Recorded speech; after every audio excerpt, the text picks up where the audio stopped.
Okay, so hi everyone, I'm Adyasha, and I'm going to be talking about the consequences of incompleteness. So while doing the research, I came across so many opportunities to actually indulge into how many incomplete theories are out there, but they're so important. And I got to understand how it is actually universally accepted to have incomplete theories. So I'm just going to present the views that I've had so far.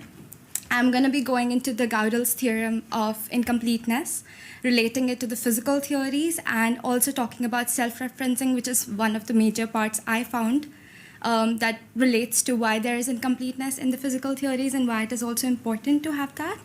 And then relating back the self-referencing to physical theories and concluding my bit. So physicists and scientists have always been out there trying to find out one set of universal laws that are based on fundamental classic theories or something that can be finite with finite number of resources. But we need to acknowledge that as an observer, we are also the participant when we are talking about the universe. So any phenomenon that we are experiencing so far as humans, and we are part of the universe, so while witnessing, self-referencing does come as one of the logical conflicts, following which the result would be that the theory itself would be inevitably incomplete because there will be limitations to what a human will be observing, concluding, and participating in, and the rest remains still undecidable. So it is feasible to use a limited number of initial principles and inference rules to capture the entirety of the universe. For a very long time, and for majority of the scientific studies, the idea that the comprehensive study and that fully explains the physical world can be developed. I mean, it's obviously a beautiful dream for most of the scientists. And even Einstein had put it very clearly that it is the grand object of all the theories to make these irreducible elements as simple and as few in number as possible without having to renounce the adequate representation of any empirical content, whatever. But as simple as it sounds, it's not actually possible to reduce everything into irreducible elements. Despite all of our dreams and objectives, it's evident that there's going to be still incompleteness in most of the theories and principles out there. Additionally, even Hawking had stated that how far can we go in our research for understanding and knowledge? Will we ever find complete form of the laws in nature? According to Gödel's theorem, we can get to know that there is sufficiently rich formal structure based on finite number of principles and inference rules, but it cannot be always consistent and complete. And I've tried to research more on the topic that how many theories are out there which are consistent and complete, and I was surprised that most of the ones that are complex and not as simple are all incomplete in nature. And in terms of physical theories, completeness denotes determinism, the theory that permits us to forecast the state of the physical system at any point in the future, provided required initial data is being provided.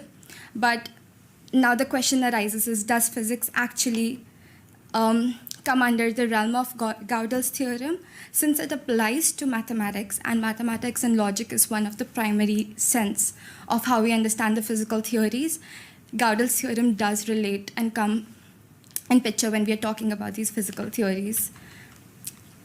So what Gödel theorem says is this, that in any consistent, rich enough formal structure based on the finite number of first principles and inference rules, there will be always propositions that may be formulated within the formal system but are undecidable. Such a theory cannot be consistent and complete.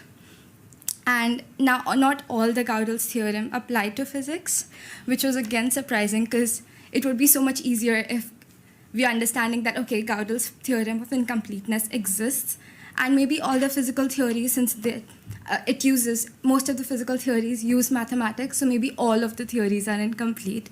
But luckily, that's not the case, because some of the mathematics rules, like most of the ones, they are very simple.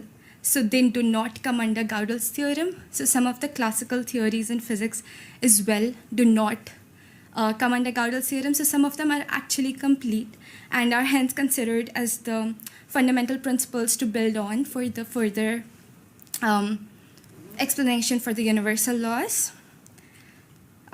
Similarly, when we are talking about logic in mathematics as well as physics, we look at the Gödel's theorem, and there's this undecidability factor that comes in, and which is why what happens is in the universe, the person who is observing and the person who is deciding the factor ends up self-referencing the same logic, and the self-referencing also decides the theory. Hence, the theory will be inconsistent and incomplete in its own nature.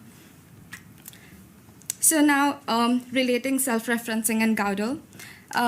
Self-referencing is very relevant to physical theories, as I spoke about, and discussing it under Gödel's theorem, I just want to put in a few questions like, is a man really telling truth or lie? And to define this, a man will be the person deciding it. So self-referencing comes in the picture, and any conclusions and hypotheses built to prove this would again have an inconsistency and incompleteness in nature. And this is a very simple example, but similarly, a lot of universal laws have been built on it. And when we speak about real numbers, for example, we do not know the limit. Like, it's never a finite resource that we're taking into consideration. So any research or theories that has been built on the basis of real numbers would be still incomplete because it's not using finite resources. So the answers to all these questions are always going to be ambiguous or infinite in nature. And this inability really manifests into logical failure. And I found this really interesting image while I was doing my research that really presents what I'm trying to explain about self-referencing. So it's a picture of drawing hands by the person who is drawing hands. So it's really hard to understand that all the logics presented can be both like inconsistent and incomplete, but yet it's like complete in its nature at the moment, but it has like future interpretations that are still open-ended. Now, talking about self-referencing and physical theories, by Gödel's theorem, a theory needs to be sufficiently rich and large enough to allow self-referencing to happen. Classical theories are free from self-referencing because the observer is no more the witness and not involved at all, sometimes completely separated from subject matter, and the theories may therefore be complete. The case is essentially different for the theories that aspire and encompass the whole universe, covering all the phenomena in nature. A universal theory large enough to encompass everything often requires self-referencing to happen, because without it, we cannot really, without those assumptions, we cannot really move forward. So it is actually required. Hawking, some years back, also mentioned that we and our models are both part of the universe we are describing. Thus, a physical theory is self-referencing, like in Gödel's theorem. One might therefore expect it to either be inconsistent or incomplete, meaning that in most of the observations that we have, the observer seems to be the only witness, and the physical process seems to be independent from the observer.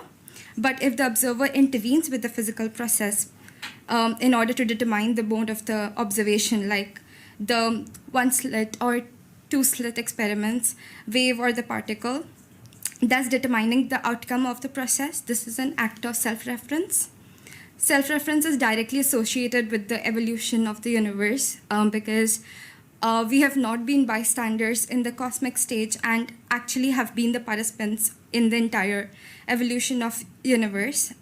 The cosmos being made real in part by our own observations. Therefore, another feature of self-referencing in physics is that our observations actually intervene into the creation of the physical reality.